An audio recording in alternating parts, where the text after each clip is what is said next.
Para pedagang pasar itu benar-benar nggak bisa berbisnis. Sayuran layu sedikit aja langsung dibuang ke tempat sampah. Padahal kalau di tangan saya, selada-selada ini bisa berubah jadi tumpukan rupiah. Tinggal saya rendam pakai air es dicampur sedikit garam. Layunya pasti hilang dan kelihatan segar lagi. Pas diiris tipis-tipis, terus disiram mayones di dalam burger. Mana ada pembeli yang tahu kalau sayuran ini diambil dari tempat sampah.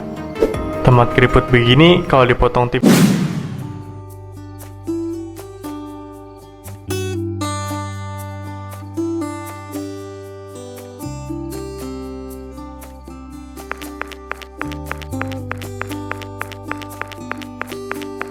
Aduh Pak Juna, wangi betul ini kebabnya. Dari ujung jalan sana aroma dagingnya udah kecium.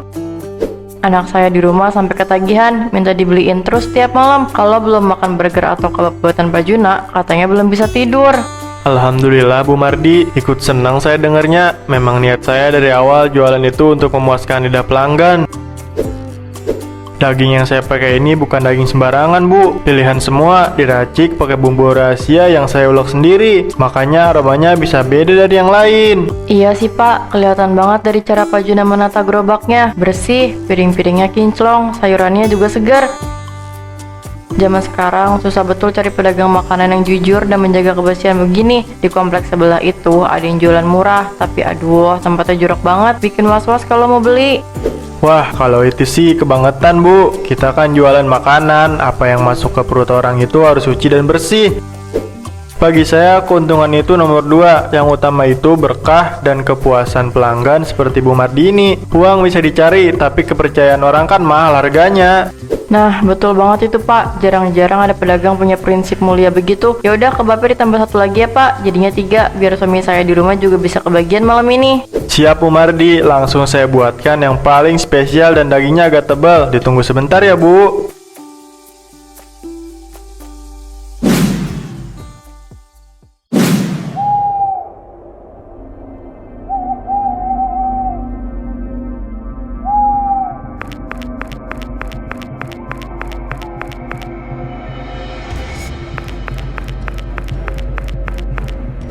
Kualitas pilihan katanya. Hahaha, dasar orang-orang bodoh. Gampang banget ditipu cuma pakai modal tampang gerobak bersih dan aroma bumbu. Haha, kalau saya pakai daging sapi segar dari supermarket terus, kapan saya bisa beli tanah? Kapan saya bisa cepet kaya? Dagang itu harus pakai trik. Campur daging afkir ini sedikit, kasih pengawet, lalu racik pakai bumbu dan penyedap dosis tinggi. Mana ada yang bisa membedakan? Aman, hampir aja copot jantung saya. Memang harus bergerak cepat sebelum para kuli pasar berdatangan. Sedikit lagi karungnya penuh. Besok malam kantong saya bakal makin tebal. Dan Bu Mardi, peserta pembeli-pembeli bodoh itu bakal antre lagi sambil memuji-muji kebersihan dagangan saya. Haha, kasihan sekali mereka ya.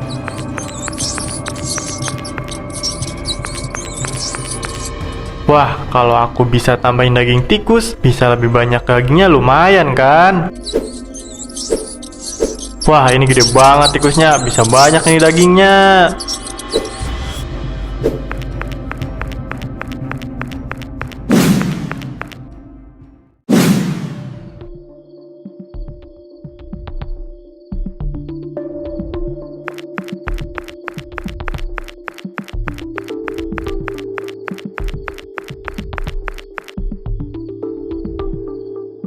Nah, ini dia harta karun yang saya cari-cari. Masih banyak ternyata yang dibuang. Orang gudang ini memang baik kali, membuang barang berharga begini sembarangan.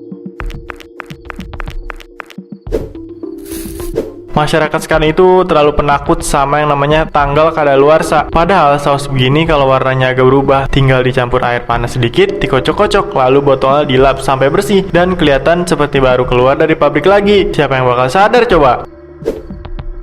Agak asam sedikit gak masalah, nanti pas jualan tinggal saya campur gula putih sama penyedap yang banyak. Rasa asamnya pasti tutup sama rasa gurih. Lumayan betul, modal beli saus minggu ini bisa saya pangkas habis. Uang ratusan ribu yang harusnya buat beli saus bermerek bisa langsung masuk ke tabungan saya.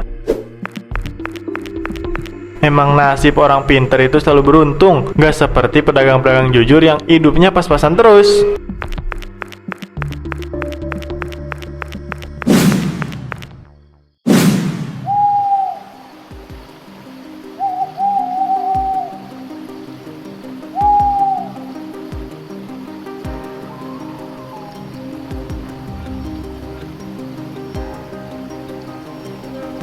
Aduh, bau betul tempat ini. Tapi nggak apa-apa. Demi tumpukan uang, bau begini cuma hujan kecil. Nah, ini dia seladanya. Masih lumayan keras bagian dalamnya. Para pedagang pasar itu benar-benar nggak bisa berbisnis. Sayuran layu sedikit aja langsung dibuang ke tempat sampah. Padahal kalau di tangan saya, selada-selada ini bisa berubah jadi tumpukan rupiah. Tinggal saya rendam pakai air es dicampur sedikit garam. Layunya pasti hilang dan kelihatan segar lagi. Pas diiris tipis-tipis, terus disiram mayones di dalam burger. Mana ada pembeli yang tahu kalau sayuran ini diambil dari tempat sampah. Tomat keriput begini, kalau dipotong tipis-tipis juga tetap kelihatan bagus di dalam setangkup kebab. Mereka yang makan malah bakal ketagihan karena rasa bumbunya yang kuat. Biarlah orang lain bilang ini makanan sampah, yang penting buat saya, sampah ini adalah yang bikin dompet saya makin tebal setiap hari. Yang makan juga gak langsung mati nih, paling-paling cuma sakit perut sedikit. Haha, urusan mereka lah itu, bukan urusan saya lagi. Sekarang saya tinggal olah semua bahan yang sudah saya ambil ini. Mari kita pulang.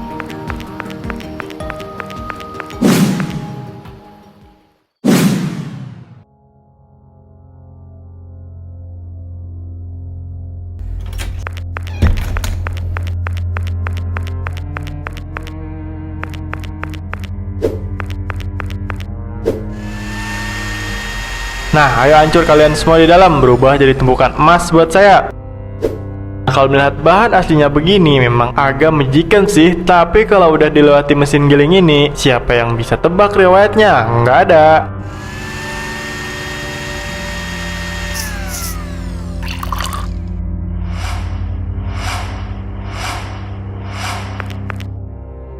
Racikan rahasia Pak Juna, bumbu micin dibanyakin, kasih pengawet sedikit biar tahan berminggu-minggu, lalu tambah pewarna makanan biar kelihatan merah segar seperti daging sapi premium. Sempurna betul, wanginya aja udah langsung menggugah selera begini.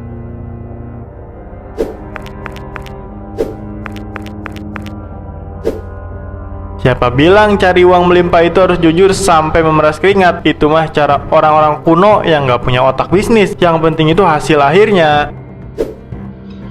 Pembeli senang karena rasanya enak dan murah. Saya pun senang karena tabungan di bank makin gemuk setiap hari. Adil kan? Masalah berkah atau enggak? Halah, nggak usah dipikirkan. Yang penting perut kenyang dan cicilan aman.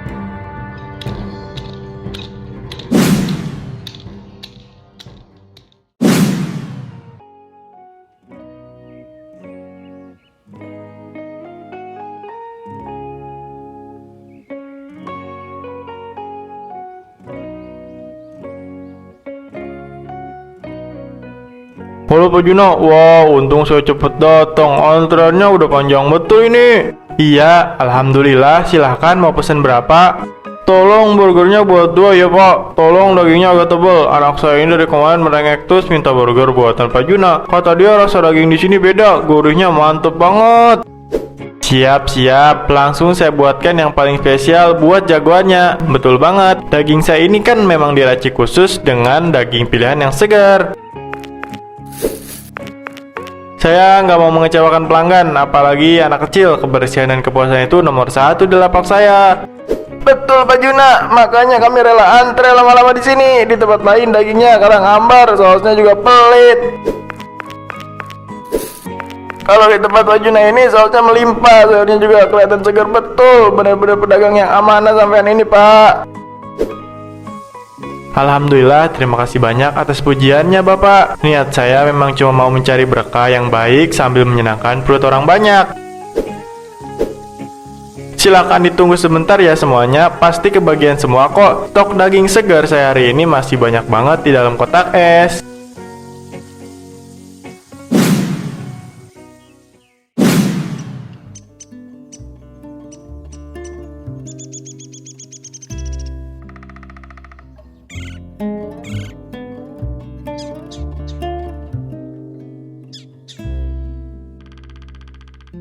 Waduh, Pak Juna, tebal betul itu dompetnya. Kipas-kipas uang terus setiap siang ya. Laris manis betul kebabnya semalam. Saya sampai kagum melihat antreannya nggak putus-putus. Haha, ya begitulah Gus, namanya juga bisnis yang dikelola pakai otak pintar. Kalau kita tahu celahnya, uang itu bakal datang sendiri seperti semut mengarungi gula. Makanya gaya jual itu harus diperbarui, jangan monoton. Tapi begini Pak, sebenarnya dari kemarin saya agak kepikiran. Kemarin sore ada beberapa ibu kompleks sebelah yang jajan di tempat saya.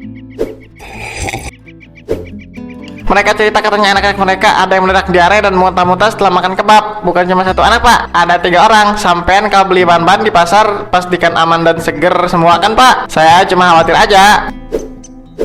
Maksud kamu apa tanya begitu Agus? Kamu mau menudangkan saya nggak higienis? Kamu kan bisa lihat sendiri bagaimana bersihnya gerobak saya setiap malam, mengkilap. Pelanggan saya memuji-muji kebersihan saya. Anak-anak itu aja yang perutnya manja, atau mungkin mereka jajan sembarangan di tempat lain. Lalu lapak saya yang kena getahnya. Jangan asal bicara kamu ya. Bukan begitu Pak. Pak Juna, tolong jangan salah paham dulu. Kita ini kan sama pedagang, cari nafkah di jalan yang sama. Saya cuma mengingatkan sebagai sama muslim biar keuntungan kita sedikit dan jalannya pelan. Yang penting kan kejujuran dan keberkahannya Pak. Uang banyak kalau didapat dari cara yang nggak benar, takutnya malah jadi penyakit dan membawa musibah buat kita nantinya. Hahaha, alah, bicara soal berkah lagi. Kuno banget pikiran kamu itu Gus. Zaman sekarang itu berkah baru terasa kalau uang di dompet kamu banyak. Kamu bisa beli apa aja, hidup tenang, nggak pusing memikirkan tagihan percuma. Kamu sok jujur dan idealis kalau martabak kamu sepi dan dompet kamu tipis begitu. Hah, udahlah, nggak usah sok menasihati saya soal moral. Urus aja dagangan kamu sendiri yang kurang laku itu. Jangan mencampuri urusan dapur saya.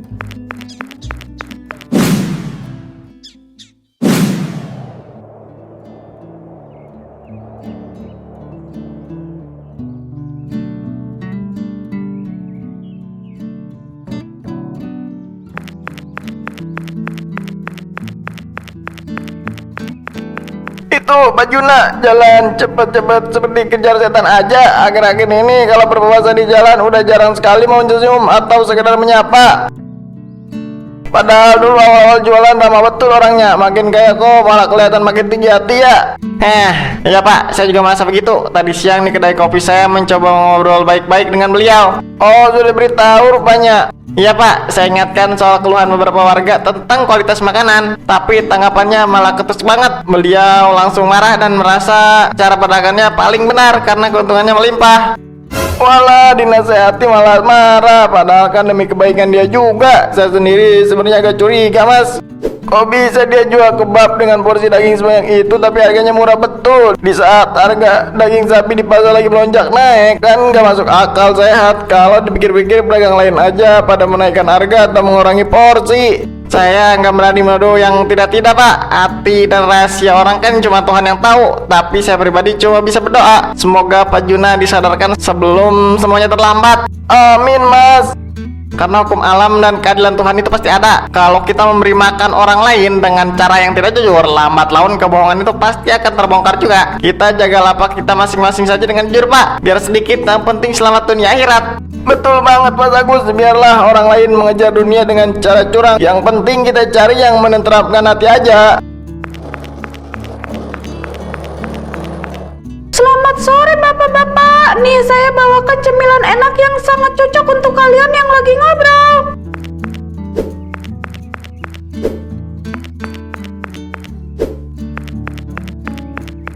Wah, makasih banyak ya Mak Koko. Tapi ini gratis kan? Untuk hari ini gratis Mas Agus karena dibayar sama Pak RT. Lain kali kalau Mas Agus mau beli harus lebih banyak ya buat stok di rumah. Bisa beli di saya, belinya tinggal tap gambar di layar. Sip lah Mbak, nanti saya beli yang banyak. Sip, makasih ya. Sekarang selamat menikmati cemilannya. Saya duluan ya, mari semuanya.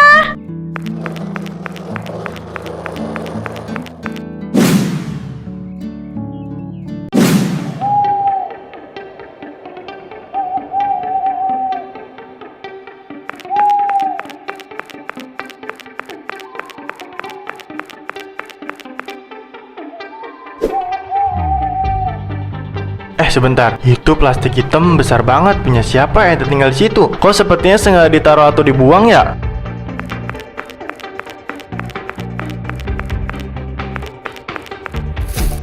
Waduh, ini kan daging sisa potongan yang masih bagus betul. Punya pedagang jagal mana ini yang ceroboh sampai menjatuhkannya di sini?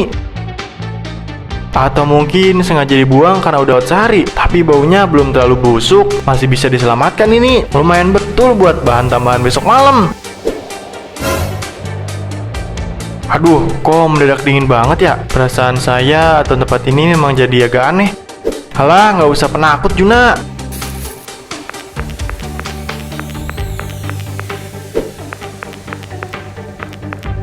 Uang puluhan juta sudah di depan mata. Masa cuma gara-gara angin malam aja kamu langsung gemeteran? Ambil aja cepet, lalu pulang.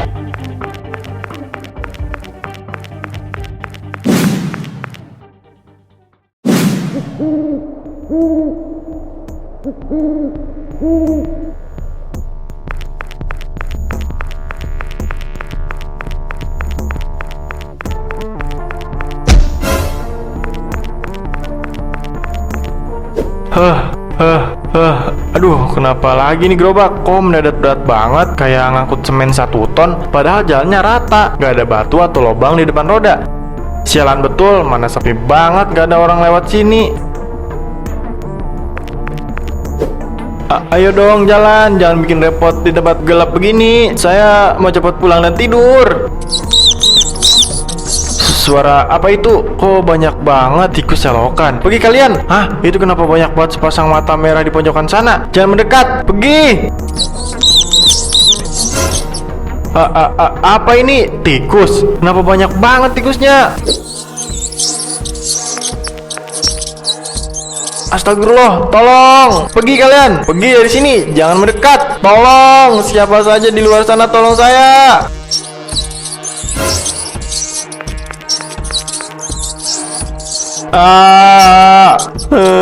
Jangan makan daging itu. Ambil aja semua uang saya di laci. Ambil, tapi jangan sentuh saya. Ampun ya Allah, ampun. Saya mengaku salah. Saya berjanji nggak akan curang lagi. Tolong hentikan mereka. Sakit banget, perih. Tolong, ampun, Agus, Bumardi, tolong.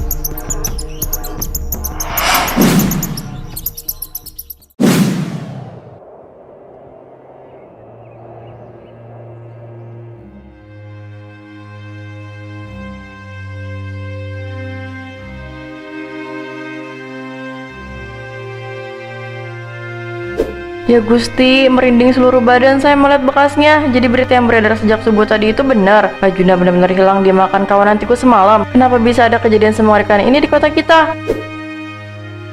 Benar Bu Mari, beberapa warga yang rumahnya di dekat gang sana mendengar teriakan misteri semalam. Tapi saat mereka berani keluar membawa obor, semuanya udah terlambat. Tikus-tikus itu sudah pergi dan Pak Juna sudah nggak ada lagi. Mungkin ini cara Tuhan menegur kita semua dengan sangat nyata.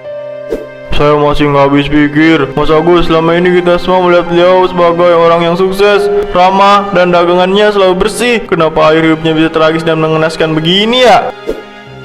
Ternyata apa yang kita tanam itulah yang kita tuai pada akhirnya. Pada subuh, petugas yang memeriksa lokasi menemukan sisa-sisa daging afgir, saus kadaluarsa, dan sayuran busuk yang tersembunyi di bawah reruntuhan gerobaknya.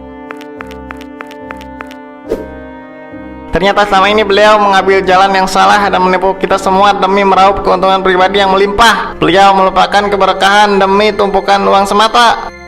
Ya Allah, jadi selama ini anak-anak kita diberi makan bahan makanan dari tempat kotor. Astagfirullahaladzim. Pantas aja Tuhan murka dan menurunkan azab yang seketika begini. Keserakahannya benar-benar berujung kehancuran.